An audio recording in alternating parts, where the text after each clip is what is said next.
Hi, welcome to another edition of Fully Booked and Bonkers. And it has been totally bonkers because last night me and Ian sat here and we did our episode 5, and it was really pretty good. And then I woke up this morning, decided that I was going to upload the video onto the computer as I usually do, and stupidly um, managed to delete it. So I have got to go and do this again. But Ian isn't here. He's gone down to the sailing club because there's a wee event on today and he wants to go out onto the loch. So I'm here on my own, completely unprepared, no notes, nothing. So please just bear with me. This week I want to talk about an author, a Pakistani author called Awais Khan. He has written 2 books. His first book is called In the Company of Strangers. Now, I would normally have the cover for that, but I don't actually have... I put them on my Kindle. Anyway, In the Company of Strangers is a extremely well written, compelling story. It takes place in Lahore in Pakistan, which is Awais's hometown.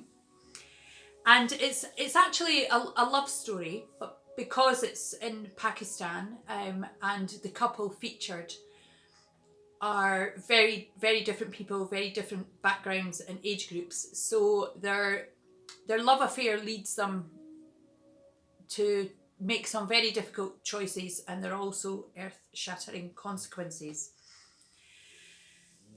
It deals with some difficult issues as well, such as domestic abuse and also the radicalisation of young people, in this case, a young man. Mona is the main character. She is a woman in her 40s, she's a mother. And she is used to living in Pakistani society where she is silenced and repressed simply because she's a woman. But she's at the rich end of the spectrum, so she has a lovely house, rich husband, she gets to travel in air-conditioned cars, perfume, clothes, you get the picture. Mona's got access to a lot of nice things. So she's protected from a lot of the poverty that surrounds her. But nothing can protect her from her husband, Bilal. He epitomises the patriarchal attitude towards women in Pakistan, where it's not only acceptable to beat your wife, but it's kind of expected. And Mona being Mona, with her big personality, and she's quite a challenging character. You know, she challenges her husband, even though she's perfectly aware of the consequences. So we often find her alone in her dressing table, applying makeup to cover bruises. The second character is a young man called Ali. We meet him at the beginning of the book when there's been a suicide bombing and a member of his family has actually been caught up in that. Ali himself used to work as a model, but he worked really hard to get out of that industry because it's very toxic. There's a lot of sexual abuse and drug abuse. So he has worked hard to get away from that. But because of the injuries affecting a member of his family, he finds that he needs to, as the sort of breadwinner in the family at that point, he needs to earn money in greater amounts. So he has to return to modelling. But he's still not got enough money to pay the bills, the medical bills. So he finds himself taking favours from an older man. Now this is a man who lives in a compound. He's guarded by men with Kalashnikovs, and really for Ali, alarm bells should have been ringing in his head. You know, if something's too good to be true, then it probably isn't true. But he accepts help, financial help from this man, and little by little, this man starts to call in the debt. And first of all, it's, you know, a favour here and a favour there, apparently innocuous, but things kind of spiral out of control. And Ali and Mona's paths cross during all of these things that are happening. Because Mona's friends are as wealthy as she is, there's parties and fashion shows. So Mona and Ali meet, and they meet regularly. So their relationship kind of grows from that until they fall in love. And it's as they're discovering their true feelings for one another that things reach a head. And these are the earth-shattering consequences. So not an easy read, but a very insightful read into the attitudes towards women in countries like Pakistan, and also things like domestic violence and radicalisation. But very, very well written, beautifully handled, and absolutely compulsive read. I loved it every minute. I'm so glad I read it. In fact, I liked it so much that I then decided to read Awais' second book, called No Honour. Now, to understand his inspiration behind this one, we have to go back to 2016. And a young woman called Kundil Baluch. She was 28, a mother. She was a model and also a social media celebrity. She was very popular. Unfortunately, her brother, he decided that she was bringing shame upon their family. So he strangled her. He murdered her.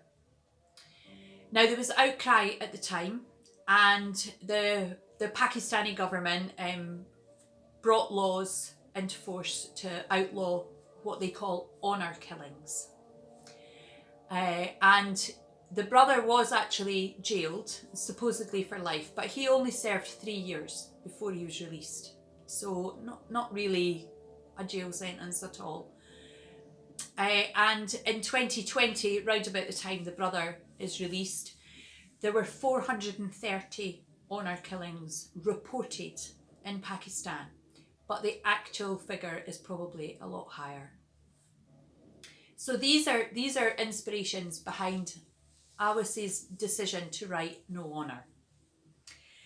This one takes place in initially it's set in a rural community outside Lahore, and the main characters are 16-year-old Abida and her father Jamal. Now, Abida is quite happy. She's living in her village life. She's a sweet girl. She helps her mum, looks after her siblings, but she has a secret boyfriend, Kaleem, and they meet together in the fields, and they lie back looking at the sky, and they've got plans for their future. You know, they dream of being married and just being happy together. And that's all they want. Small goals. But tradition has other ideas for Abida. And the Jirga, these are a kind of tribal council of men. And they decide the fate of anyone who fails to uphold their very strict values.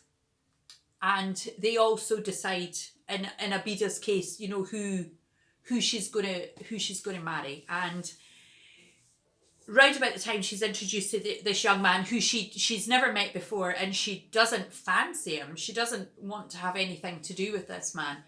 But Abida already knows that she's pregnant, and she's kind of beginning to show at that time. So it's becoming an issue. So she has to confess to Kaleem, but also to her father, and it soon becomes public knowledge.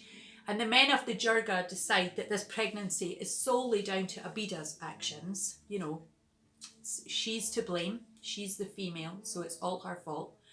And they demand that Jamal takes his daughter and puts her to death in front of the village, an honour killing. For the honour of the family, Abida must die. But Jamal's, he's not your typical Pakistani man. His mum was a very forthright woman, and she brought her son up to be a good man, a good husband, and a good father.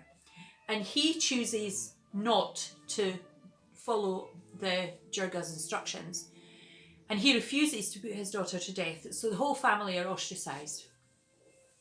The story moves forward a little bit when Jamal helps his daughter Abida with her boyfriend Kaleem to escape the village and go into Lahore. And they are to start a new life. They can disappear in the city.